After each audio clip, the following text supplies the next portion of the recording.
we thought, by means of introduction, by asking one question of each other as a way of providing a kind of introduction. So we're going to start with Libba. Oh, you're so nice. Starting with me. Marsha. Yes, because I'm looking at you with my laser eye. Alright, well, I had two high school crushes. I had my regular year crush and my summertime crush. So, regular year crush, his name was Vince, and he thought I hated him because that was my flirting style at the time. It was very sophisticated, and a lot of me yelling at him and him sort of walking away and thinking I hated him.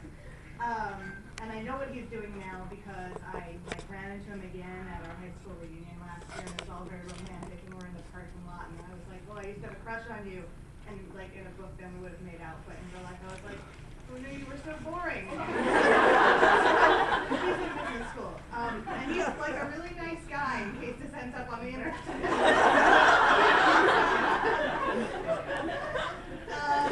And summertime crush, his name was Peter, and he was Southern, and he was a poet, and he had this, like, one summer he was super preppy, and then the next summer he showed up, and he had some kind of nervous breakdown, and he had, like, an afro, and baggy shorts, and then he was even hotter. And I had a really sophisticated tactic with as well, because I let cry on my shoulder about his ex-girlfriend for a couple weeks, and then helped set him up with his new girlfriend. So that was also very effective. I like to think that he's writing poetry somewhere, but I think he's probably like working at a bank. I think he's writing poetry and it's all about you. So I didn't have one, and when I asked, because I write books for teenagers, and so I just saw my high school friends, and I was like, what was I like in high school? And they were like, you were cold as ice. You looked like you wanted to kill every guy that talked to you. And I was like, that's not true. And they're like, no, seriously. And then my best friend charitably put it, you did not suffer fools gladly. I'm like, what does that mean? She said, you just looked angry. I guess my high school crush was the guy who sat across from me in chemistry class, and he was a pathological liar, but I didn't realize that. He used to tell me these really entertaining stories about his life and how he grew up in the Ivory Coast, and he was the only white person for miles around, and people used to come from all over to see him, and I realized this was probably not true.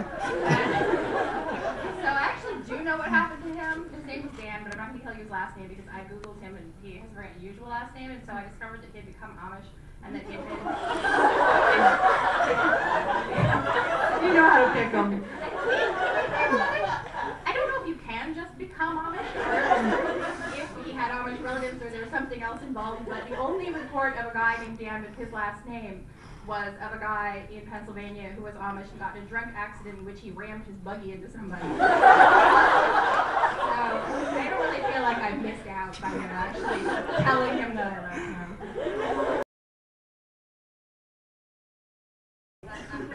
You think I would have a guilty pleasure? What?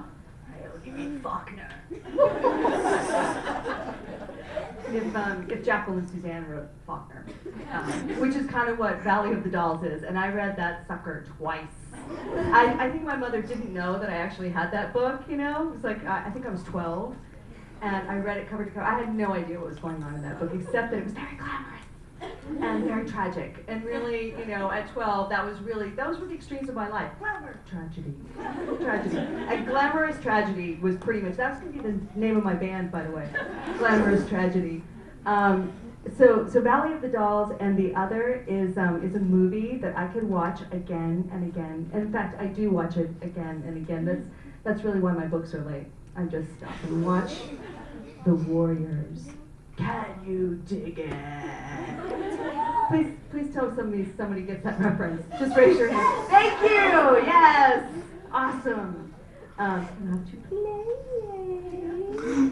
Yeah, I think I moved to Brooklyn just so I could go to Coney Island and be like, oh, this is where Warriors was filmed. Not really, but it makes a good story. You should just spread that around the internet. I don't watch that much TV. I do like Psych a lot. Yes. I don't think that's guilty pleasure though, because it's just awesome. That's true. And they actually name-checked my guilty pleasure the other day, which made me love them more and made me think that they were perfect, is that they did a whole riff on Deep Blue Sea, which is pretty much my favorite movie. Which is because if you've never seen Deep Blue Sea, all I need to do one sentence and you'll know why it's the best movie ever. It's about serial killing sharks. Perfect. It has no flaws. It's a movie about serial killing sharks that have become hyper intelligent because they've been fed with a drug, and then they stalk everyone in the undersea lab and eat them one by one. It's the greatest movie in the history of mankind, and I could watch it every day of my life. And they actually did a whole reference to how Samuel L. Jackson gets killed in that movie, and I was like, yes! Yes! So, that's mine. I don't think I can follow Genius Killer Sharks. Nobody can. I think Cassie wants me to say Gossip Girl, since that is our shared obsession, but I'm not going to say that because I feel that is awesome, and thus does not count as a guilty pleasure because I have no guilt. Well, I really have no guilt about anything I watch or read because I watch pretty much everything on television, and I'm proud of it. But my TV guilty pleasure is probably One Tree Hill because that even I know is horrible, and yet I thoroughly enjoy it, so I don't care. And in books, my guilty pleasure, also shared with Cassie, who doesn't get the answer, is V.C. Andrews, who can write the same book about incest like 30 times in a row, even 30 years after she's dead, and I will still read it. That's my answer. That's a hard one for me, because I don't really have that much diversity on my iPod. I think probably the most shameful thing I have is like the entire, probably the whole oeuvre of the Dave Matthews Band, which, see, okay, because that is a little embarrassing. That is so unexpected. Okay, well, I have to preface this by explaining that in my entire life, I have only ever been an early adopter of two things. I have always jumped on the bandwagon at the very end of a trend, except for two cases, and one of them was Dave Matthews Band. I was the first person in my whole town to know who Dave Matthews Band was. I was like, so when this band was cool, which was at the point that many of you were not born yet, which I recognize. When this band was cool, this is the only time I have ever liked any piece of music that was cooler than, like, you know, the Mbop people or whatever. So, You mean Hanson? It's getting worse and worse. I'm saying I liked him. I'm just saying, there was a moment when they were cool, and I knew, whatever. Point is, then I had all their CDs, and their CDs are on my iPod. I'm not saying I listen to them more than every once in a while when they show up in Shuffle, but I have to admit that I still sort of enjoy it because I feel it's demonic. Stop looking at me like that. I'm not going to just screw them out. I own them now. I feel like I don't even know you anymore. I thought you were funky. Then you really don't know me. That, like, Numa Numa song, I don't know what it's called. Yes! Yeah, it's a Numa Numa song. Also, I actually have Mbop on my iPod, and Okay, see. so, suck it.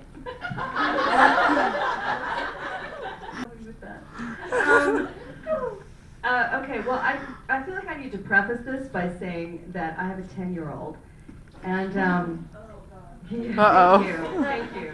And I went one time at a party. I put my iPod in the dock and put it on shuffle, and you know, it's like we've got the Ramones, and you know, we've got what else? We've got other cool things that I listen to because I'm so cool.